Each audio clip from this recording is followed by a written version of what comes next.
The stars shimmered like frozen sparks above the white wasteland as the Zar'th Dominion fleet drifted into Earth's upper atmosphere. Commander Zar'th stood at the viewport, his mandibles flexing in amusement as he surveyed the swirling blizzards beneath. "This world calls this cold," he said, voice low and metallic. "Our hatchlings endure worse before their first molt." The bridge crew responded with laughter, sharp, clicking sounds that echoed through the chamber like breaking ice. To them, Earth was primitive, fragile, beneath the Dominion's concern. Their mission was simple: establish a forward base on the planet's polar region, test resistance, and prepare the way for full-scale occupation. The Dominion had conquered 6 worlds before this one. Each had boasted defenses, climates, and creatures that had seemed formidable at first. Each had fallen swiftly. Zar'th expected no different here. The humans' communications were fragmented, their technology crude, their species soft. As the landing craft descended, atmospheric turbulence shook the hull. Frost webbed across the glass. "Commander," said the ship systems officer, a pale figure with glistening armor plates, "thermal regulators are reading a drop in core efficiency. -40 and falling." Zar'th waved the concern aside.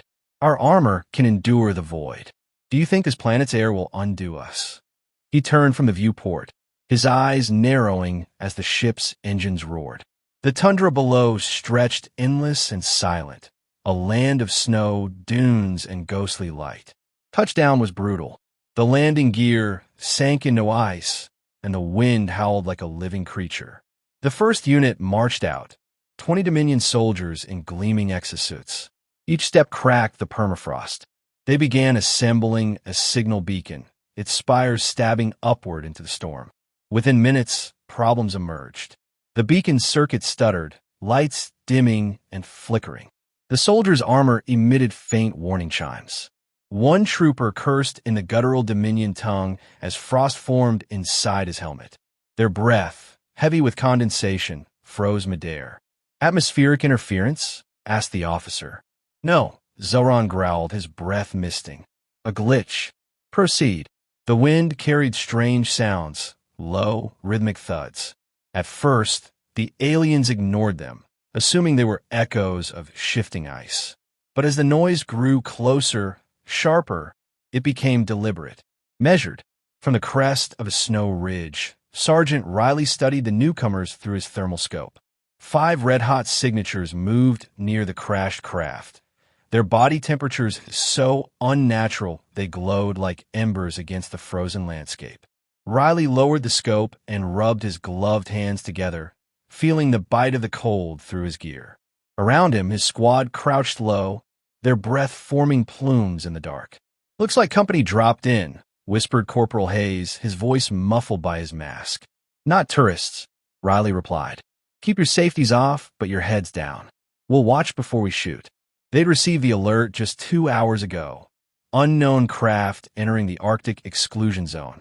The local weather made satellite imaging useless. Command wanted eyes on the ground, and Riley's Arctic Recon Unit was the closest. 8 Marines against an unknown enemy. It wasn't fair odds, but then, fairness had never been part of Marine training.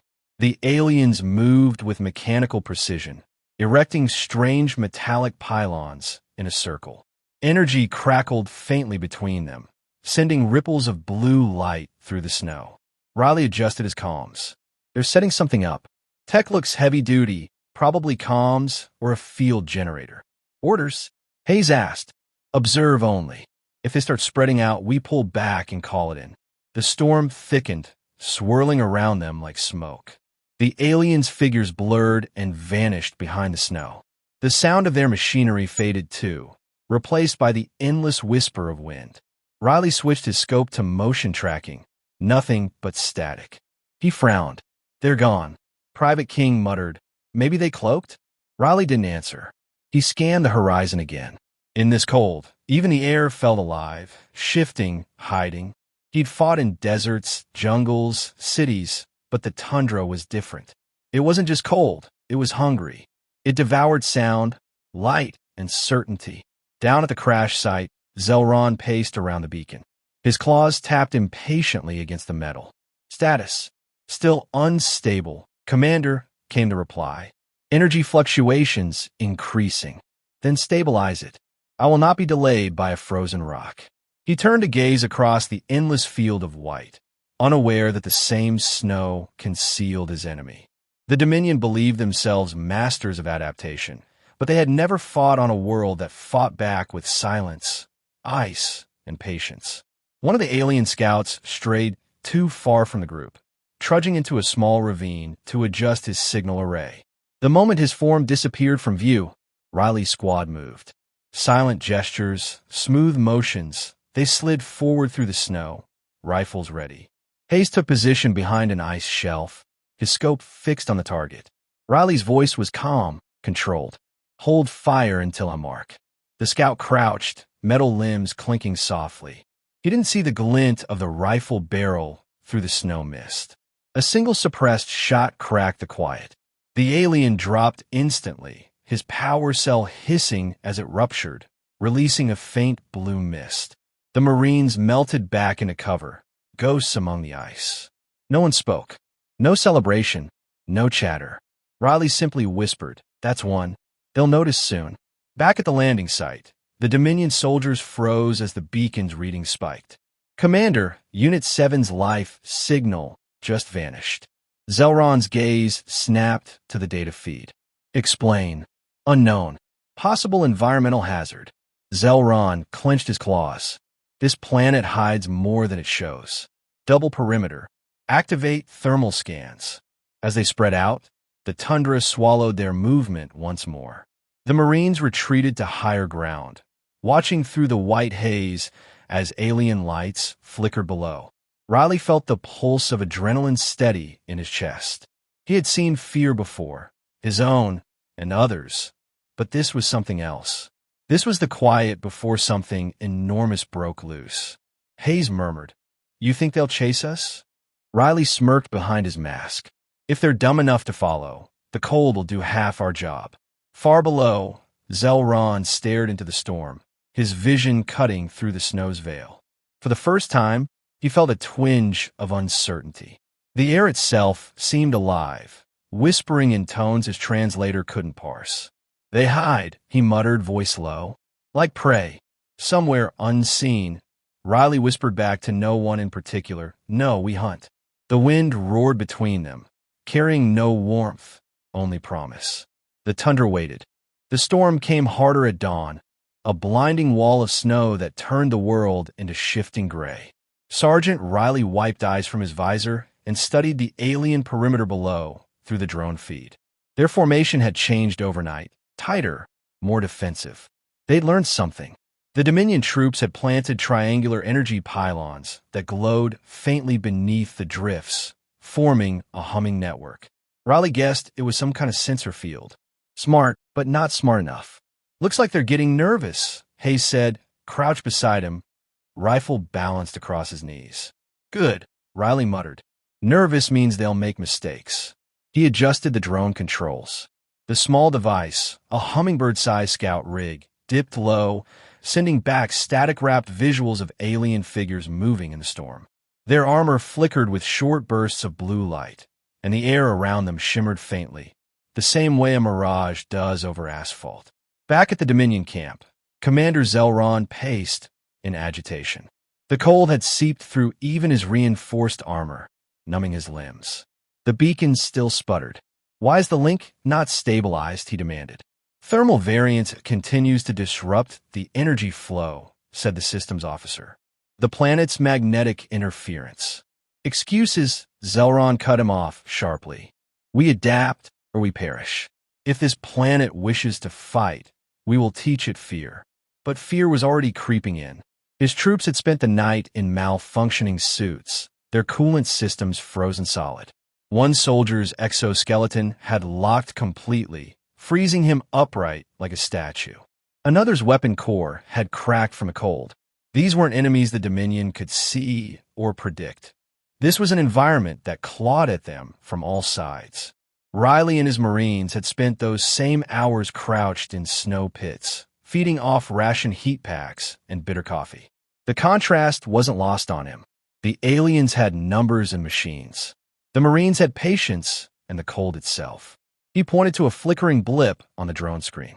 There's a gap between those pylons, probably blind to their sensors. We'll slip in and cut their power cores. Hayes, you're on Overwatch. King, you, and I handle charges. They moved like phantoms, crawling through snow so thick it swallowed sound. The aliens loomed ahead, hulking shapes half buried by frost, their armor pulsing dimly in the storm light. One guard turned slowly, scanning, but saw nothing. The Marines pressed forward, breath measured, movements precise. Riley planted the first charge beneath a power conduit, then another under a heat regulator. A faint chirp came over the comms, Hayes' warning signal. Patrol incoming. Riley froze. Through the flurry, 2 Dominion soldiers emerged, trudging heavily, their armor giving off faint hisses as it struggled against the cold. Riley waited until they passed, then whispered, set, and pull back. They had just reached the ridge when the explosions went off, muted thuds swallowed by snow. The camp erupted in blue fire, sparks, and fragments spinning skyward. The aliens shouted in their harsh tongue, running to contain the damage. Their beacon flickered and went dark. Riley watched from above as panic spread through their ranks. Nice and easy, Hayes murmured. Just like training, but it wasn't over. The aliens reacted faster than expected. Zelron roared an order, and within moments a dozen drones lifted from the wreckage, scanning wildly with heat sensors. One locked onto the faint warmth of Hayes' rifle barrel. Riley's comm crackled. "They've got me pegged, moving. Fall back west," Riley ordered. He and King sprinted down the ridge, snow spraying beneath their boots. Plasma bolts hissed through the air, melting channels in the snow. One blast caught King's pack, tearing it open in a burst of steam. Riley grabbed his arm, dragging him behind a slab of ice. Still breathing, King nodded weakly, face pale. "Feels like a furnace on my back, but I'm good. Stay low." Riley peeked over the edge. The aliens were advancing, lights sweeping in arcs through the blizzard. They were faster now, more cautious, their movements deliberate. At the camp, Zelron's voice thundered over the comms. "Track them. Their heat is life. Follow it." His second-in-command hesitated. "Commander, the sensors show only interference." "Then burn the interference," Zelron hissed. The aliens opened fire into the storm, streams of plasma lighting the sky. The snow boiled, vapor rising around them like smoke. For a moment, the entire tundra glowed an unearthly blue. Riley felt the shock wave roll past, shoving him deeper into the drift. "Damn." Hayes breathed through the comms. "They're angry." "Let them be," Riley said. Angry gets sloppy. He studied the terrain ahead. A frozen lake, thin ice glinting under the snow. An idea took root. He pulled 2 remaining charges from his vest. "Hayes, mark their advance. I'm going to give them a surprise." He slid across the ice, planting the charges at key points where the ice sounded hollow. The aliens moved closer, their lights reflecting off the slick surface. When the lead trooper stepped forward, the faint crack beneath his boot echoed. Riley hit the detonator. The explosion wasn't loud. It was deep, a muffled, gut-punching rumble that sent fractures racing across the lake. The ice collapsed under the alien line. Armor and limbs vanished into black water. Energy weapons sputtered out. Steam and frost rose together, a violent meeting of heat and cold. For a moment, silence. Then Zelron's enraged roar tore through the comms. "Recover the fallen. Humans will pay for every loss." Riley exhaled slowly, watching the remaining aliens retreat toward the wrecked beacon. "They're pulling back," Hayes reported. "Not far enough," Riley answered. "They'll regroup. Next time, they'll come smarter." He knelt beside King, checking the damage to his pack. "You'll live," he said quietly. "But keep your head down. They're learning." King smirked weakly. "So are we." Above them, the aurora flickered, bands of green and violet twisting across the sky. The light reflected in Riley's visor, casting ghostly shapes across his face. He knew the fight wasn't over. If anything, this was just the opening move. The aliens had learned that Earth's cold could wound them. Soon, they'd learn what its soldiers could do. Riley looked once more toward the horizon, where the alien lights pulsed faintly through the storm. "Let them come," he murmured. "The tundra's on our side." The wind rose again, sweeping across the endless white, erasing tracks, sounds, and bodies alike. The battlefield vanished beneath fresh snow, leaving only the hum of distant alien machinery and the quiet certainty that the next clash would be far worse. The tundra was patient. The Marines were, too. The tundra was silent after the last explosion, an unbroken white stretching to the horizon. The wreckage of the alien beacon smoldered faintly beneath layers of snow, casting pale blue light over the ruins. Sergeant Riley moved through the wreck, rifle raised, his breath sharp and shallow in the freezing air. Around him, the remnants of his squad picked through twisted alien metal, searching for signs of life or command. Each step crunched against the frost like breaking bones. Hayes's voice crackled through the comms. "No more movement. The rest must have pulled back." "They'll regroup," Riley said quietly. "He's too proud to run forever." Commander Zar'th had retreated deeper into the tundra, his surviving troops following him toward the downed flagship several kilometers east. Intelligence scans from command suggested the aliens were trying to repair their communication link to orbit. If they succeeded, reinforcements would descend through the storm, and the Arctic front would become a slaughterhouse. Riley knew what that meant. They couldn't let the aliens call home. "Pack light," he ordered. "We finished this before they thaw their radios." The Marines moved in silence, the storm dying down to a faint whisper around them. The landscape was alien in its own way. No trees, no shelter, just the endless glare of snow and the occasional shimmer of aurora above. Riley felt the fatigue in every joint, but the cold no longer bit the way it had at first. It had become part of him, sharpening his senses, hardening his will. At the same time, far ahead, Zar'th stood amid the skeleton of his ship. The once proud flagship now lay broken, its metal skin fractured and scattered across the ice. Half his soldiers were dead or frozen solid inside their armor. The rest huddled near the glowing engines, trying to coax warmth from dying machines. His second-in-command approached, visor cracked and voice trembling. "Commander, our reserves are gone. The cold is weakness," Zar'th snapped. "And weakness is death."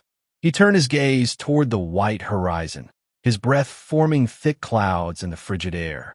The humans fight as if this world itself aids them.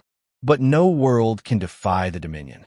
Still, he felt it, the slow, creeping weight of exhaustion. His claws ached. His breath rasped. The air bit through his armor like teeth. For the first time in his career, he wondered if the fight could truly be lost. By nightfall, the Marines reached the crash site. The alien ship's remains glowed faintly in the distance, a sickly blue against the snow. Riley signaled a halt. "We go quiet from here," he said. "No chatter. We move like ghosts." They advanced across the frozen plain, careful not to crunch the brittle surface. The wreck loomed larger with each step, its twisted metal jutting from the ice like the ribs of some ancient beast. Alien figures moved among the wreckage, slow and heavy, dragging cables and machinery in a futile attempt at revival. Riley felt a grim respect. They were dying, but they still worked. Hayes whispered, "You think their boss is still in there?" Riley nodded. "Yeah, he'll want to die, fighting." The Marines spread out, circling the wreck. Riley crawled closer, using the shadows of the ship's hull for cover. Through a cracked section of armor plating, he saw him, Zar'th, towering and wounded, but still radiating command. The alien's breath steamed through the cracks in his mask. His eyes burned with stubborn defiance. Riley lifted his rifle, but hesitated. Killing him from a distance would end the threat, but it wouldn't end the lesson. He motioned to his squad to hold position, then rose from the snow. The moment he did, Zar'th turned. Their gazes locked, predator and prey, though which wasn't clear. "So," Zar'th growled, voice distorted through the broken speaker, "the ghosts come to finish what the cold began." Riley stepped closer, rifle steady. You invaded the wrong world. This planet is nothing, Zelron hissed. A frozen sphere of mud and storms. Maybe, Riley said, but it's ours. The alien lunged with surprising speed, his gauntlet striking Riley's rifle aside. The weapon skidded across the ice. They crashed together, strength against endurance, metal against flesh. Zelron's claws tore into Riley's armor, the cold burning like fire.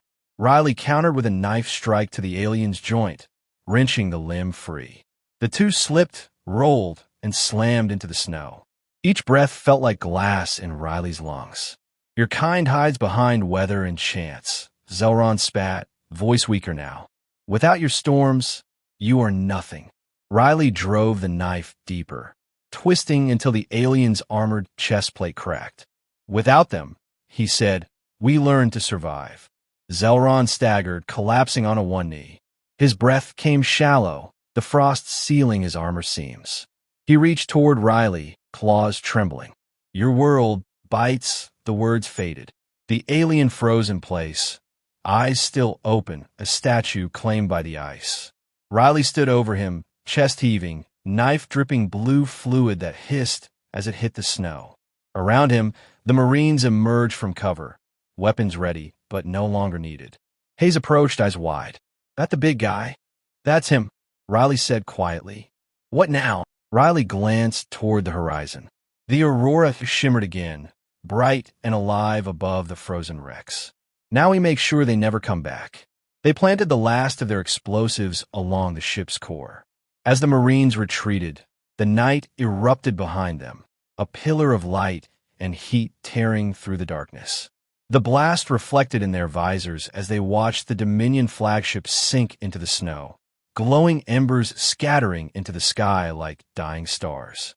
When the wind settled, the tundra was quiet again. No alien signals, no pursuit, just the rhythm of their own breathing and the slow creak of settling ice. Riley looked around at his team, frostbitten, exhausted but alive. They'll tell stories about this, Hayes said softly. Riley nodded. They'll say we got lucky. He paused, staring at the frozen battlefield.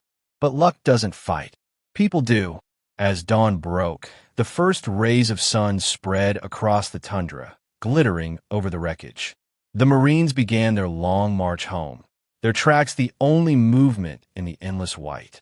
Behind them, the ice began to close, swallowing the remnants of an empire that had thought itself invincible. Riley didn't look back. He didn't need to. The tundra had taken its due, and Earth had spoken in the only language it knew, cold, relentless, and final. But deep down, he knew the stars were still watching, and someday they might send more.